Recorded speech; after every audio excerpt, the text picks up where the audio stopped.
An ESFJ is a very kind personality, and that is a wonderful asset in the career search and within a career because they are people. They are part of the relating personalities, which is 1/4 of our MBTI personalities, which is sensing and feeling. They're service-minded, they're practical, unselfish, and very understanding.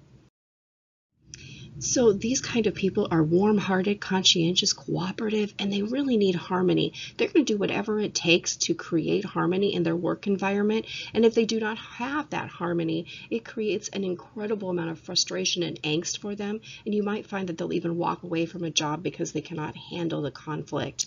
They like to work with others, and they are always on time, very accurate. Deadlines are important to this personality.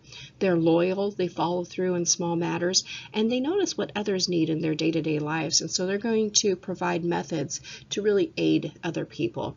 They want to be appreciated for who they are, and they really need some kind of feedback for what they contribute.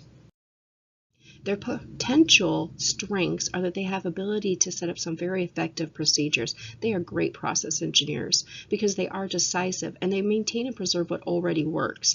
With that, they're able to interview and to help people and to build those people skills at creating great processes. They are skilled at building a consensus and getting people to agree or being a negotiator. The ESFJ is helpful, tactful, compassionate, and orderly. They place a high value on getting along with others, and they enjoy organizing people and projects in order to complete the tasks. They contribute to an organization by bringing a service-minded orientation and attitude.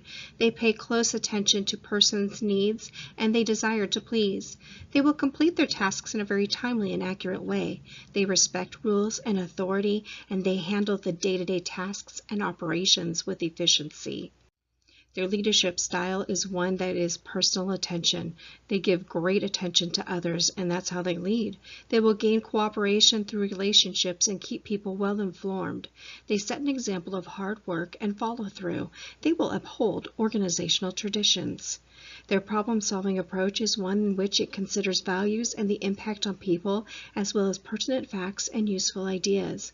They may need to consider and identify other relationships, interpretations, and meanings, and to logically and dispassionately analyze them in order to achieve the best results. Their preferred work environment is one that contains conscientious, cooperative people who want to help others just as they do. They are goal-oriented with helpful procedures.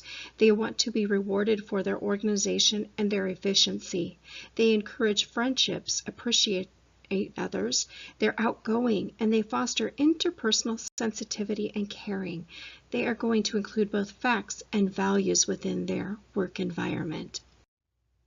In dominant feeling and inferior thinking, which is ISFP, INFP, ESFP, and ENFJ, they're more likely to empathize with people and be concerned how others feel. Remember, these are types that are others-centered.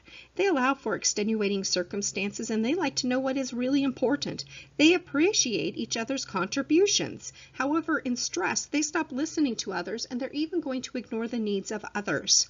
They're also going to become so sensitive to conflict that they tend to ignore it or just simply avoid it. They're hypercritical and they're going to find fault with everything, and they will even act overly domineering. They will take potential problems for an ESFJ include that they may avoid conflict. They tend to ignore problems. They also tend to ignore their own priorities because they want to please other people.